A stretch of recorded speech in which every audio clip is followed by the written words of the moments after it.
Empregou o parecer número 098/2021, o autor da indicação, doutor Sérgio Santana, matéria análise da constitucionalidade e conveniência da autorização concedida pelo Conselho de Defesa Nacional para 7 projetos de exploração do ouro, que implicou no Decreto Legislativo número 1110 de 2021, de autoria da deputada federal Joênia Wapichana, Rede Roraima, para sustar os atos. Relator, doutor Zé Antônio Seixas, Comissão de Direito Constitucional. Quem fará a leitura é o doutor Jorge Foleno. Mais uma vez, boa noite a todos e todas. Vou substituir aqui ao nosso amigo Antônio Seixas, que não pôde comparecer, não estamos conseguindo manter contato com ele também. E vamos até tentar, quem conseguir contato com o Seixas, possa depois nos informar. Vamos lá. Eu vou ler primeiro a ementa. Eu acho que a ementa é bem esclarecedora.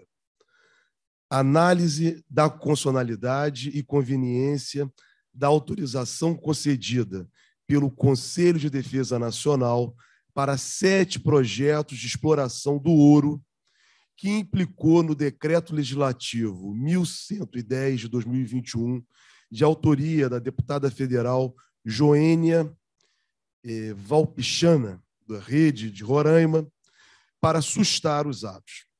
Reconhecida a inconstitucionalidade dos atos de assentimento prévio emitidos pelo Conselho de Defesa Nacional em favor da pesquisa de ouro, nióbio e tântalo na faixa de fronteira do estado do Amazonas, notadamente no município de São Gabriel da Cachoeira, com fundamento nos artigos 1º, 170, 174, 215 e 225 da Constituição Federal de 88, por violação ao direito fundamental ao meio ambiente ecologicamente equilibrado, à proteção da floresta amazônica enquanto patrimônio nacional, à dignidade dos povos indígenas e ao princípio do desenvolvimento sustentável. Essa é a ementa que é muito esclarecedora. Qual é a questão? A questão é a seguinte: o Conselho de Defesa Nacional tentou abrir um caminho para a exploração de ouro em terras indígenas.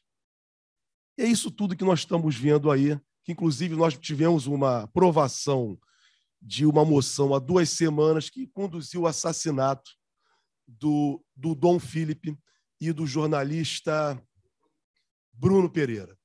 É exatamente isso que está por trás dessa discussão toda, ou seja, é uma forçação de barra para explorar ouro em território indígena. O Antônio colocou muito bem aqui a questão sobre a cláusula constitucional, mas o principal ponto é: exploração de ouro, de minerais em terras indígenas tem que ter autorização do Congresso Nacional. E mesmo que tivesse, não é o caso, nós teríamos que analisar hoje, diante desse Congresso, com muito cuidado, o desvio de finalidade, diante do que eu acabei de citar aqui, do que nós estamos vendo. Quer dizer, é a eliminação do que restou dos povos indígenas no Brasil. Então, quer dizer, explorar por explorar, fazer hidrelétrica, como esse governo propôs, ninguém é contra o desenvolvimento. Todos nós somos favoráveis ao desenvolvimento. A questão é que não está havendo desenvolvimento, ao contrário. Exploração de ouro em terras indígenas significa, está isso no parecer, muito claro por parte do Antônio, é contaminação dos rios da Amazônia, como vimos ano passado. Inclusive, o jornalista Bruno, uma das causas do seu assassinato foi exatamente porque ele se insurgiu contra aquelas diversas balsas que foram colocadas lá no Rio Madeira, se eu não me engano, e exatamente levando essa situação. Então, quer dizer, não basta só ter uma autorização legislativa, é estarmos diante daquilo que é o princípio maior da Constituição do Brasil. Por isso que toda hora nós estamos falando aqui de desvio de finalidade, o Supremo Tribunal Federal tem colocado, porque, na verdade, criar contornos legislativos, não é o caso, volto a dizer, não tem autorização do Congresso brasileiro, mas mesmo que tivesse, cria-se contornos contra a Constituição. E, para finalizar, e o Sérgio Santana posteriormente poderá falar como indicante e presidente da comissão, quero lembrar o seguinte: no julgamento Raposa Serra do Sol, o Supremo Tribunal Federal me lembro o voto do ministro Aires Brito, exatamente, alguns tomaram até como retórica, mas a interpretação feita pelo Supremo Tribunal Federal naquela oportunidade, com relação a essa questão do desvio de finalidade, é o constitucionalismo fraternal. Foi isso que foi utilizado pelo Supremo para encontrar um ponto de equilíbrio nessa séria questão da ocupação de terras indígenas, ali a questão dos arrozeiros, de Roraima, né? E aqui é muito mais grave, porque aqui nós estamos falando de tudo que nós estamos vendo de mal. Assassinatos, estupro de crianças indígenas, violência praticadas contra mulheres indígenas em territórios indígenas, como nós temos visto. Então, quer dizer, não basta apenas ter uma autorização do Congresso Nacional. Volto a dizer, não é o objeto aqui, não há lei. Foi simplesmente o Conselho de Segurança Nacional, na verdade, peço desculpas, Conselho de Defesa Nacional, é que apresentou esse projeto, né, como esse governo tem incentivado a esse estado de coisa que, a meu juízo, é totalmente inconstitucional. Totalmente inconstitucional. Então, o parecer do Seixas é exatamente pela inconstitucionalidade. O Instituto não poderia deixar de se manifestar a respeito desse tema. Não poderia deixar de se manifestar. Então, assim fez o Antônio Seixas, né, por meio da Comissão de Direito Constitucional, no seu parecer, né, proclamando, pedindo pela inconstitucionalidade desses atos e pedindo, ao final, né, que fosse encaminhado o seu parecer à Presidência da República, né, da Câmara dos Deputados, do Senado Federal e da Comissão Nacional de Estudos do Conselho Federal da Ordem dos Advogados do Brasil.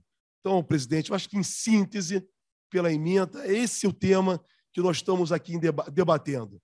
É uma oportunidade hoje aqui, mais uma vez, do Instituto dos Advogados Brasileiros se posicionar e se reafirmar na defesa da Constituição, na defesa do Estado de Direito, e, principalmente, daqueles que são mais perseguidos, o que a Constituição de 88 visou proteger, que é exatamente os povos indígenas, como as mulheres, as crianças, os anciãos, e é diante disso que nós estamos nos deparando.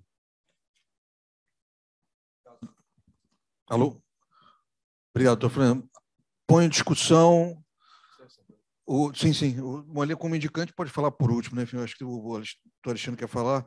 Eu ponho em discussão o parecer do doutor José Antônio Seixas. Alexandre. Senhor presidente, em nome de quem cumprimento a todos e todas presentes. A questão me parece, Folena, que há um vício de origem. Deveria passar pelo Congresso Nacional e não passou. Então, isso daí, ab início, é inconstitucional inteiro, não tem nem o que discutir. No tocante às terras indígenas, há uma previsão constitucional expressa, clara, de que ela pode ser explorada de forma racional desde que aquelas etnias sejam preservadas, bem como os bens que lá se encontrem, até para a nossa preservação enquanto povo, né? Então, isso é bastante claro na Constituição. Razão pela qual eu comungo do entendimento do colega da comissão pela inconstitucionalidade as inteiras desse projeto, que não poderia nunca passar, né, da forma como está. Deveria, portanto, vir através de uma votação do Congresso Nacional e, mesmo assim, sendo avaliado através de uma abertura para uma interlocução com a sociedade civil, presidente. Coisa que não é feita. Não podemos esperar desse governo esta atitude. Não tem essa ilusão. Mas, em verdade, eu conclamo aos colegas que votemos favoravelmente ao parecer tal como se encontra. Obrigado, doutor Gebol. Temos constitucionalidade formal e material, as duas, né? Então, exato. Doutor Heriberto, quer falar?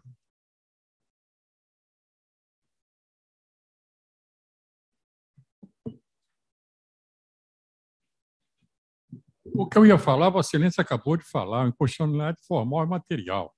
Agora, o que acontece é que ainda hoje, pela manhã, eu vi na televisão a contaminação do Rio Madeira, pela exploração desenfreada da busca do ouro por aqueles que há 6 meses atrás tiveram as balsas queimadas, voltaram. As balsas que não foram queimadas estão lá hoje fazendo a exploração. Então, agora, senhor presidente, eu vou fazer um comentário final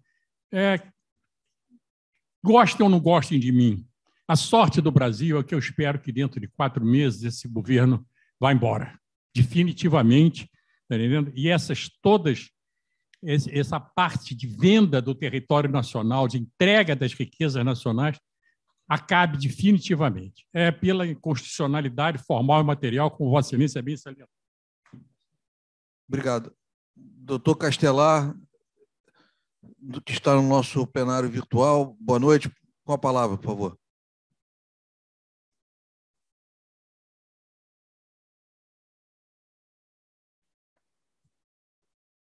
Renato, liberar o microfone do doutor Castelar, por favor. Pronto, liberou. Castelar, está...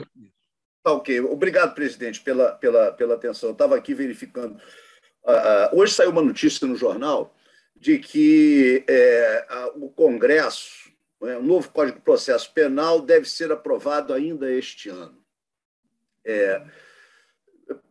Eu gostaria de lembrar aqui aos demais consórcios, sobretudo aqueles que ingressaram mais recentemente no nosso instituto, que quando surgiu o primeiro projeto de alteração de Código de Processo Penal, que foi um projeto do senador José Sarney, a Comissão de Direito Penal do Instituto apresentou um anteprojeto pronto e acabado, do primeiro ao último artigo.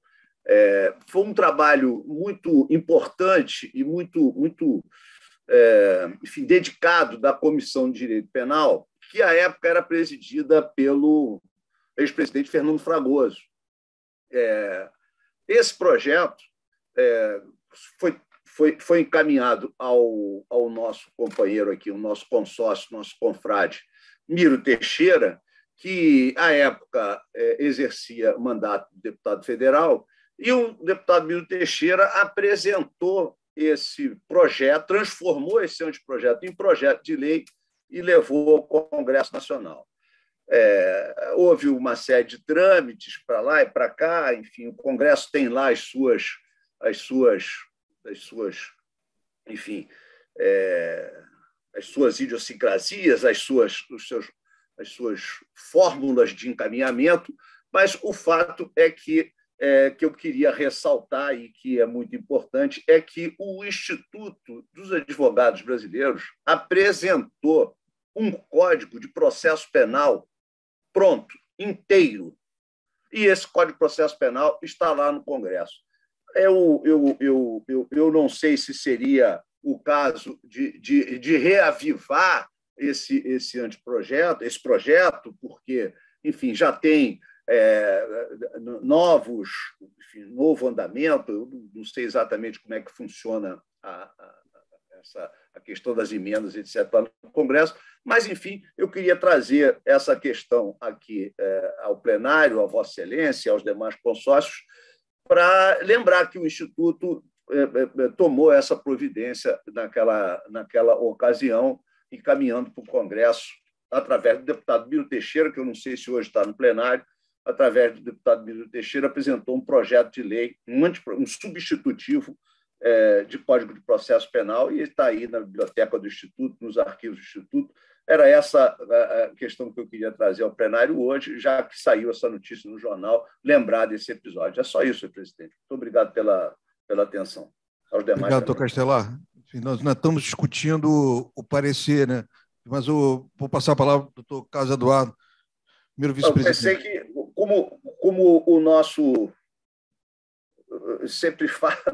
Desculpa, eu não entendi. Tranquilo, não tem problema, não tem problema, não tem problema. Presidente, obrigado. Boa noite a todos e todas. Voltando ao assunto aqui do parecer, notadamente, acho que a questão está muito bem colocada, é uma inconstitucionalidade formal e material, estão tentando fazer um bypass no Congresso Nacional, mas eu lembraria, essa questão é de uma delicadeza e, às vezes, ilusória, com a questão do ouro que temos na Amazônia. Lembro nós que somos um pouco mais antigos, na nossa juventude, quando descobriram o ouro de Serra Pelada, que a exploração do ouro de Serra Pelada ia pagar a dívida externa brasileira, e essa era a solução para o Brasil. Naquele tempo só se falava da dívida externa, que era impagável. E foi uma devastação terrível, não é? Uma sociedade absolutamente anárquica, com donos, com uma violência brutal, com uma destruição da floresta, e não resolveu nada de dívida, que é só para aqueles exploradores habituais das riquezas da floresta amazônica, sem qualquer benefício para o país em geral. E, nesse caso, atacando, não é, as comunidades indígenas, causando um prejuízo cultural enorme. Então, o parecer do doutor Antônio Seixas, eu acho que a questão está muito bem colocada, e também só gostaria de fazer essa colocação, esse acréscimo, lembrando o triste episódio, não é, do ouro de Serra Pelada. Obrigado, Casal. Ótima lembrança.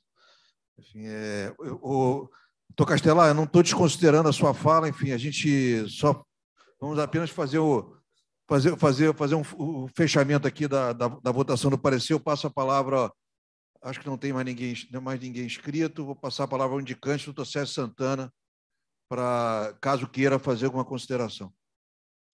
Senhor presidente, boa noite. Caros consórcios, consórcias, queria lamentar não estar aí no plenário, né? Estou aqui em Visconde Mauá, mas semana que vem certamente estarei aí, já que para mim é prazeroso estar no plenário. Queria saudar aos novos membros, que certamente vão contribuir para os trabalhos do Instituto, e dizer que esse tema é um tema muito sensível.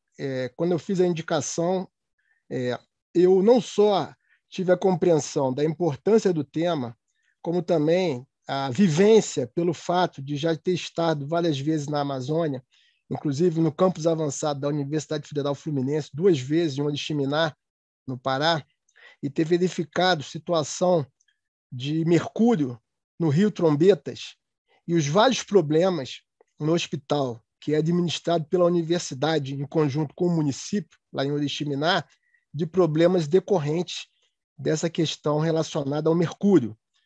E, enfim, todos nós estamos acompanhando o que está acontecendo no nosso país, principalmente em relação aos problemas relacionados na Amazônia, com terras indígenas, com de respeito ao meio ambiente, temas que, inclusive, levam a várias questões que a Comissão de Direito Constitucional já enfrentou, como o próprio acordo Mercosul-União Europeia, parado muito por conta disso.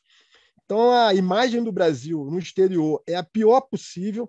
Nós temos aí uma situação total de desrespeito aos direitos humanos, aos direitos fundamentais, e nós não poderíamos deixar de ter um posicionamento muito claro, não só da Comissão de Direito Constitucional, mas principalmente dos Institutos Advogados Brasileiros, sobre o tema.